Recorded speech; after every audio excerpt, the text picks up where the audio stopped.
नमस्कार, आदाब, सत श्री अकाल। आप सभी का लाइव में स्वागत है। आज हम बात करने वाले हैं अरविंद केजरीवाल की, यानी कि दिल्ली के मुख्यमंत्री अरविंद केजरीवाल की, जो पिछले 177 दिनों से दिल्ली की तिहाड़ जेल में बंद थे। आज उनकी रिहाई हो गई है। सुप्रीम कोर्ट ने आज उनको बेल दे दी है, जमानत पर वो आज जेल से बाहर आ गए हैं।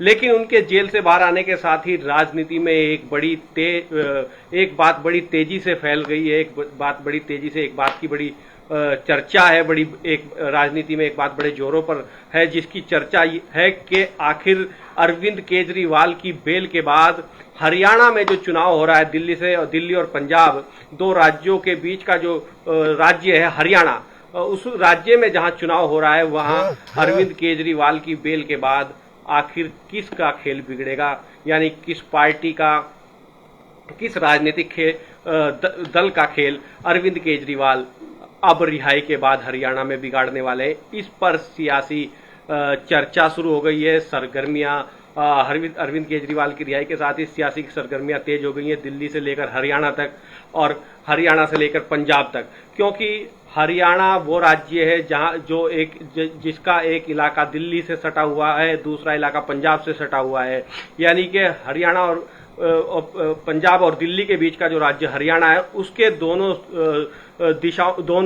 बराबर के राज्यों में, चाहे दिल्ली हो या पंजाब हो, दोनों ही जगह आम आदमी पार्टी की सरकार है। एक जगह से खुद अरविंद केजरीवाल मुख्यमंत्री है दिल्ली के, और दूसरे आम आदमी पार्टी के पंजाब में भगवंत मान मुख्यमंत्री हैं। तो ऐसे में पंजाब का जो सियासी रण है, हरियाणा का जो सियासी रण है, वो अब दिलचस्प हो चला है अरविंद केजरीवाल की रिहाई के बाद। और राजनीतिक हलकों में चर्चा शुरू हो गई है कि ये अरविंद केजरीवाल की बेल इस बार हरियाणा में किसका खेल बिगाड़ने जा रही है या किसका खेल बिगाड़ सकती है। इसको लेकर राजनीति के जानकारों में चर्चा शुरू हो गई है। जो राजनीति के जानकार हैं, जो चुनावी विश्लेषक हैं, सियासी विश्लेषक हैं, वो इस बात को लेकर चर्चा कर रहे हैं। सबसे पहली बात यह कि इसी हरियाणा में अभी नामांकन जो 12 तारीख को, अभी 2 दिन पहले, कल ही आप मानिए कि गुरुवार को ही जो नामांकन की प्रक्रिया पूर्ण हुई है, उससे पहले एक हफ्ता पहले कांग्रेस और आम आदमी पार्टी में हरियाणा में गठबंधन की चर्चाएं बड़ी तेज थी। लगभग फाइनल स्टेज पर गठबंधन था, लेकिन अचानक वो गठबंधन टूट जाता है और फिर आम आदमी पार्टी और कांग्रेस दोनों ही दल अलग अलग चुनाव लड़ते हैं। यानी कि जो गठबंधन पर जिन सीटों को लेकर तालमेल बनने की बात थी या चुनाव मिलकर साथ लड़ने की बात थी, उस पर तालमेल नहीं बना और आम आदमी पार्टी अधिकांश सीटों पर हरियाणा की अपने प्रत्याशी उतारकर सियासी मैदान में है, सियासी रणभूमि में है, मजबूती से टाल ठोकती हुई दिखाई दे रही है। लगातार अरविंद केजरीवाल की पत्नी सुनीता केजरीवाल हरियाणा में बड़ी बड़ी रैलियां हैं, जनसभाएं कर रही हैं, और उसके बाद एक माहौल आम आदमी पार्टी ने हरियाणा में बनाया। तो ऐसे में कांग्रेस के साथ गठबंधन न होना हरियाणा में, और फिर नामांकन की प्रक्रिया पूर्ण होने के साथ ही अरविंद केजरीवाल का बेल मिल जाना, सुप्रीम कोर्ट से बेल मिल जाना, जो लगभग 177 दिनों से, करीब 177 दिनों से दिल्ली की तिहाड़ जेल में बंद थे। कहीं ना कहीं राजनीति के लिए इसे एक बड़े राजनीति के जानकार इसको एक अलग ही सियासी चश्मे से देख रहे हैं, और कहीं ना कहीं इसका कनेक्शन हरियाणा के चुनाव से जोड़ रहे हैं। तो साथियों, आज हम इसी विषय पर बात करेंगे, इसी विषय पर आज पूरी चर्चा हमारी रहेगी। सबसे पहले हम अरविंद केजरीवाल की रिहाई के बाद हरियाणा के समीकरणों को समझने की कोशिश करते हैं। हरियाणा 22 जिलों वाला एक राज्य है, जिसमें विधानसभा की 90 सीटें आती हैं। पिछले चुनाव की अगर हम बात करें, पिछले चुनाव में किसी भी पार्टी को पूर्ण बहुमत अकेले दम पर नहीं मिला था। हालांकि भारतीय जनता पार्टी ने हरियाणा में सरकार बनाई थी साल 2019 के चुनाव में। हरियाणा में कांग्रेस ने भारतीय जनता पार्टी ने यहाँ सरकार बनाई थी, और कांग्रेस दूसरे नंबर की पार्टी रही थी। लेकिन सरकार जो भारतीय जनता पार्टी की जो सरकार बनी थी, वो जेजेपी यानी कि जो दुष्यंत चौटाला की पार्टी है, उसके सहयोग से बनी थी। क्योंकि यहाँ पर 90 टोटल सीटें हरियाणा की, तो यहाँ बहुमत का जो आंकड़ा है, जो जादुई आंकड़ा है, वो 46 सीटों का है। लेकिन भारतीय जनता पार्टी को 40 सीटें मिली थी। तो ऐसे में जेजेपी जो 10 सीटें जीती थी पिछले चुनावों में विधानसभा के, उसके साथ मिलकर भारतीय जनता पार्टी ने यहाँ पिछली बार सरकार बनाई थी। लेकिन इस बार इस बार जेजेपी और भारतीय जनता पार्टी दोनों ही दल अलग अलग चुनावी मैदान में हैं। जेजेपी ने आजाद समाज पार्टी, जो चंद्रशेखर आजाद है, जो उत्तर प्रदेश की नगीना लोकसभा सीट से 2024 में सांसद चुने गए हैं, उनकी पार्टी असपा के साथ मिलकर जेजेपी ताल ठोक रही है अकेले भारतीय जनता पार्टी से अलग होने के बाद। और भारतीय जनता पार्टी भी इस बार अकेले दम पर चुनावी मैदान में हरियाणा के है। कांग्रेस भी अकेले मैदान में है, अकेले चुनाव लड़ रही है। वहीं जो इनेलो है, जो ओम प्रकाश चौटाला, जिनकी पुरानी पार्टी इंडियन नेशनल लोकदल, वो बसपा के साथ गठबंधन में चुनाव लड़ रहे हैं हरियाणा में इस बार। वहीं आम आदमी पार्टी, जिसको एक तीसरे प्लेयर के तौर पर एक बड़ी भूमिका में देखा जा रहा है, वो भी अकेले चुनाव लड़ रही है, अकेले चुनाव मैदान में उतरी है। और ऐसे में अरविंद केजरीवाल की रिहाई हो जाना हरियाणा के चुनाव के बीच, हरियाणा के चुनाव के नामांकन प्रक्रिया पूर्ण होने के अगले दिन ही अरविंद केजरीवाल की चुनाव जमानत हो जाना, उनका जेल से बाहर आ जाना, कहीं ना कहीं हरियाणा के चुनाव को प्रभावित करने के तौर पर दिखाई दे रहा है, देखा जा रहा है। सियासी जानकार ऐसा मानते हैं कि अरविंद केजरीवाल की ये रिहाई कहीं ना कहीं हरियाणा के चुनाव को प्रभावित करने जा रही है या हरियाणा के चुनाव को प्रभावित कर सकती है। तो 90 सीटों वाले हरियाणा राज्य की अगर हम बात करें तो हरियाणा राज्य 22 जिले वाला ये राज्य, इसमें करीब 1 दर्जन जिले ऐसे हैं जो जाट बाहुल है, यानी कि जाट बिरादरी की बाहुलता जिन जिलों में है। जाट कहीं ना कहीं बहुत इफेक्टिव है, बहुत प्रभावित करते हैं चुनाव को, हार जीत के फैसले को। जो इन जिलों की बात है जिसमें जींद है, हिसार है, रोहतक है, फतेहाबाद है, जो ये ऐसे जिले हैं, पानीपत है, सोनीपत है, जो जाट बाहुल इलाके माने जाते हैं, जाट बाहुल जिले माने जाते हैं, उन जिलों में का जो शहरी इलाका है, वहाँ जो बनिया बिरादरी है, जिस बिरादरी से अरविंद केजरीवाल आते हैं, वेस्ट बिरादरी से, उसी बिरादरी की भी अच्छी खासी संख्या में वोट है, वो अच्छी खासी संख्या में इस बिरादरी के भी वोटर हैं, मतदाता हैं हरियाणा में।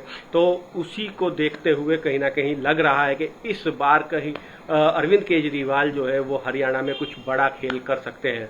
तो अगर हम हरियाणा को समझें तो हरियाणा में जाटों के बाद का जो दक्षिणी हरियाणा का जो इलाका है वो यादव बाहुल माना जाता है, यादव और गुजर बाहुल इलाका माना जाता है, जिसमें आपका फरीदाबाद का इलाका है, महेंद्रगढ़ का इलाका है, पलवल का इलाका है, ये यादव और गुजर बाहुल इलाके माने जाते हैं। ब्राह्मण वोटरों की और दूसरी बिरादरी के वोटों की भी तादाद यहाँ पर है। मेवाड़ का इलाका, जो मेवात का इलाका है, वो मुस्लिम बाहुल इलाका है, जो गुरुग्राम क्षेत्र के अंतर्गत आता है।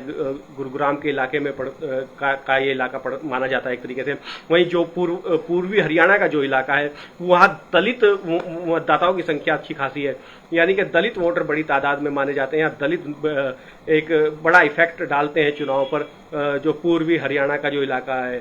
और जो पंजाब से सटा हुआ इलाका है, जो पंजाब से सटे हुए राज्य हैं, जो पंजाब क्षेत्र के राज्य हैं, जिनमें अंबाला है, कुरुक्षेत्र है और आपका करनाल का जो इलाका है, ये पूरा सिख और पंजाबी बाहुल वोटों का इलाका माना जाता है।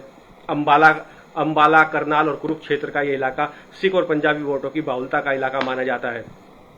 तो हरियाणा में अलग अलग बेल्ट में अलग अलग क्षेत्रों में अलग अलग बिरादरियों का दबदबा है, लेकिन अधिकांश जो शहरी क्षेत्र हैं हरियाणा के, उनमें जो वैश्य मतदाता है, जो बनिया मतदाता है, उसकी संख्या भी अच्छी खासी है। वो भी कहीं ना कहीं चुनाव को प्रभावित करने का दम रखती है। कहीं ना कहीं निर्णायक भूमिका में बनिया वोटर हरियाणा में दिखाई पड़ता है।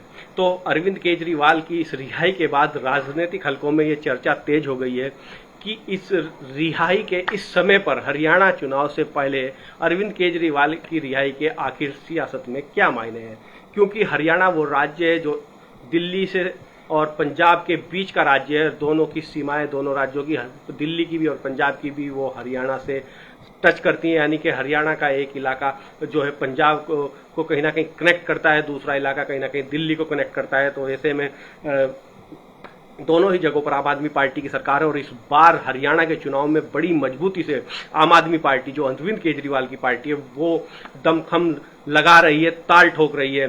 तो ऐसे में ये सवाल एक बड़ा सवाल बनकर उभर रहा है कि आखिर इस बार हरियाणा में अरविंद केजरीवाल क्या करेंगे, किसका खेल बिगाड़ेंगे और किसका खेल बनाएंगे, क्योंकि इस बार देखा जा रहा है जो हरियाणा से अभी तक की रिपोर्ट्स हैं, जितनी भी मीडिया चैनलों की रिपोर्ट्स हैं, यूट्यूबर्स की रिपोर्ट्स हैं, या तमाम राजनीतिक के जानकारों की, राजनीति के का विश्लेषण करने वालों की रिपोर्ट है, या चुनाव का विश्लेषण करने वालों की रिपोर्ट है, वो तमाम रिपोर्ट्स यही कह रही है कि इस बार भारतीय जनता पार्टी को हरियाणा में डेंट लगने जा रहा है। और ये डेंट कितना बड़ा हो सकता है इसकी अभी कल्पना नहीं की जा सकती। यानी कि पिछली बार 40 सीटों पर जिस पार्टी ने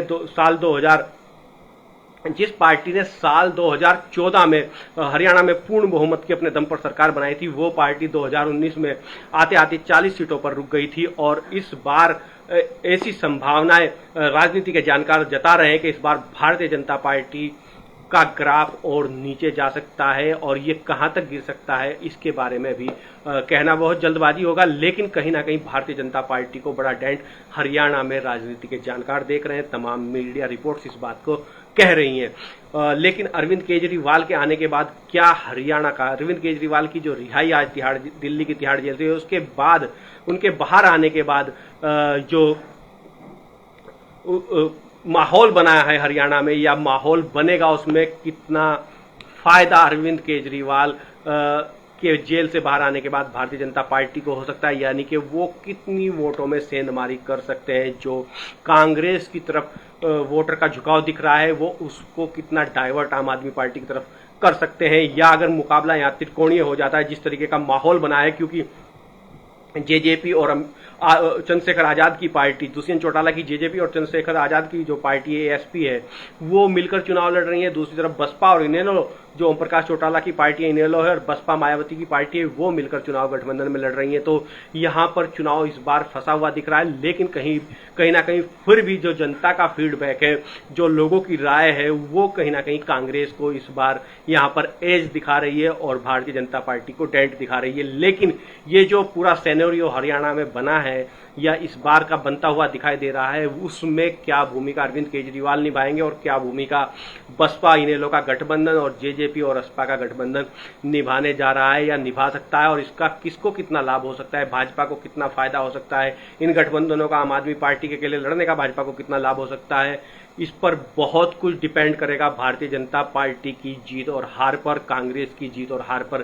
क्योंकि अगर बंटवारा किया जो जाट बाहुल इलाकों का, जाट बाहुल जिलों का बनिया मतदाता है, वैश्य मतदाता है, अगर वो कहीं ना कहीं आम आदमी पार्टी की तरफ चला जाता है, या जाटों में या दूसरी बिरादरियों में जो कांग्रेस के साथ खड़ी हुई दिखाई पड़ रही है, उनमें आम आदमी पार्टी एक कोई बड़ा डेंट लगा देती है, उनमें वोटों की में बंटवारा कर देती है, तो इसका सीधा लाभ भारतीय जनता पार्टी उठा सकती है हरियाणा के चुनाव में। और शायद इसी को लेकर कहीं ना कहीं अरविंद केजरीवाल की रिहाई के बाद हरियाणा को लेकर सियासी माहौल बदलता हुआ दिखाई दे रहा है, सियासी माहौल में बदलाव आता हुआ दिखाई दे रहा है। अब ये बदलाव धरती पर कितना उतरेगा, जमीन पर कितना उतरेगा, धरातल पर कितना बदलाव होगा, ये तो आने वाला 8 अक्टूबर का जो चुनाव का परिणाम होगा वो ही तभी सामने आएगा। लेकिन कहीं ना कहीं जिस तरीके की चर्चाएं शुरू अभी से हो गई हैं, वो इसकी बानगी, यानी कि कहीं ना कहीं वो इस ओर इशारा कर रहा है कि अरविंद केजरीवाल की जो हुंकार होगी चुनावी रैलियों में, जो अरविंद केजरीवाल के जो भाषण होंगे,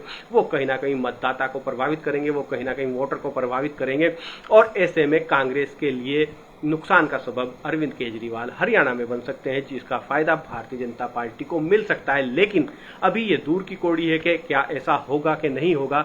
लेकिन कहीं ना कहीं चर्चा इस पर अरविंद केजरीवाल की रिहाई के बाद बहुत तेज हो गई है। अब इन चर्चाओं के बीच अलग अलग क्षेत्रों से अलग अलग तरीके की बात, अलग अलग की चर्चाएं आने लगी है, क्योंकि अभी चुनाव में हरियाणा के समय है, अभी नामांकन की प्रक्रिया ही पूर्ण हुई और 5 अक्टूबर को हरियाणा में मतदान होगा। सभी 90 सीटों पर एक साथ हरियाणा में चुनाव होगा, एक ही चरण में चुनाव होगा। तो ऐसे में पूरा का पूरा जो समय है नामांकन प्रक्रिया के बाद का, वो कहीं ना कहीं पूरा प्रचार प्रसार में जोड़ लगाने का। हरियाणा में 5 अक्टूबर को चुनाव है, तो 3 अक्टूबर की शाम 5 बजे हरियाणा में जो प्रचार का जो शोर है चुनाव के, वो पूरी तरह थम जाएगा। तो 14 सितंबर से लेकर और 3 अक्टूबर के बीच का जो समय है, लगभग जो ये 17 से 18 दिन का जो समय है, वो हरियाणा के चुनाव में बहुत महत्वपूर्ण है। और ये 17 से 18 दिन का समय चुनाव को किसी भी ओर मोड़ सकता है, ले जा सकता है, ऐसी संभावनाएं हैं, ऐसी चर्चाएं हैं। लेकिन ये चर्चाएं हरियाणा का मतदाता, हरियाणा का वोटर, हरियाणा की जनता इन चर्चाओं के हिसाब से किस तरफ अपना मतदान देती है, किस तरफ अपना वोट देती है और किसको चुनती है, ये सब देखने वाली बात है। ये देखना बड़ा दिलचस्प होगा और कहीं ना कहीं लेकिन कहीं ना कहीं जो है अरविंद केजरीवाल की रिहाई ने हरियाणा की जो सियासी लड़ाई है, अरविंद केजरीवाल की रिहाई ने हरियाणा की सियासी लड़ाई को दिलचस्प बना दिया है और जिसमें भारतीय जनता पार्टी को भी संजीवनी मिल सकती है। अब ये बहुत कुछ डिपेंड करेगा कि भारतीय जनता पार्टी हो या आम आदमी पार्टी हो या कांग्रेस हो या दूसरे तमाम दलों, बसपा, इनेलो, जेजेपी, असपा, उनकी चुनावी रणनीति क्या रहती है, उनकी प्रचार की रणनीति क्या रहती है, वो बहुत कुछ डिपेंड करेगा। क्योंकि कई दिग्गज इस बार हरियाणा के चुनाव में ताल ठोक रहे हैं। कुश्ती के अखाड़े से निकलकर सियासी अखाड़े में पहलवान विनेश फोगाट जैसी खिलाड़ी भी पहली बार हरियाणा में अपना भाग्य जुलाना विधानसभा सीट, जो जींद जिले की जुलाना विधानसभा सीट पर, उस पर आजमा रही है।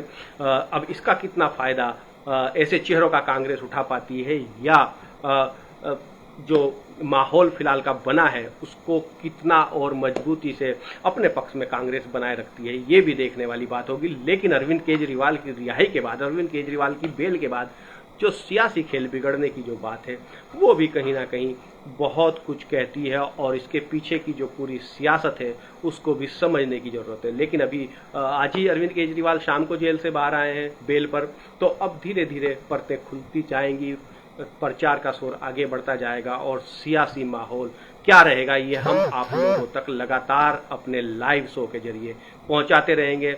चाहे हरियाणा का चुनाव हो, चाहे जम्मू कश्मीर का चुनाव हो, उस पर हमारी लगातार नजर बनी रहेगी और आप लोगों से हम उस पूरे चुनावी सिनेरियो पर आपसे चर्चा करते रहेंगे। तो दोस्तों, आज के लिए हमारे लाइव शो में इतना ही। अब हमें दीजिए इजाजत। नमस्कार, शुभ रात्रि, सब बखैर।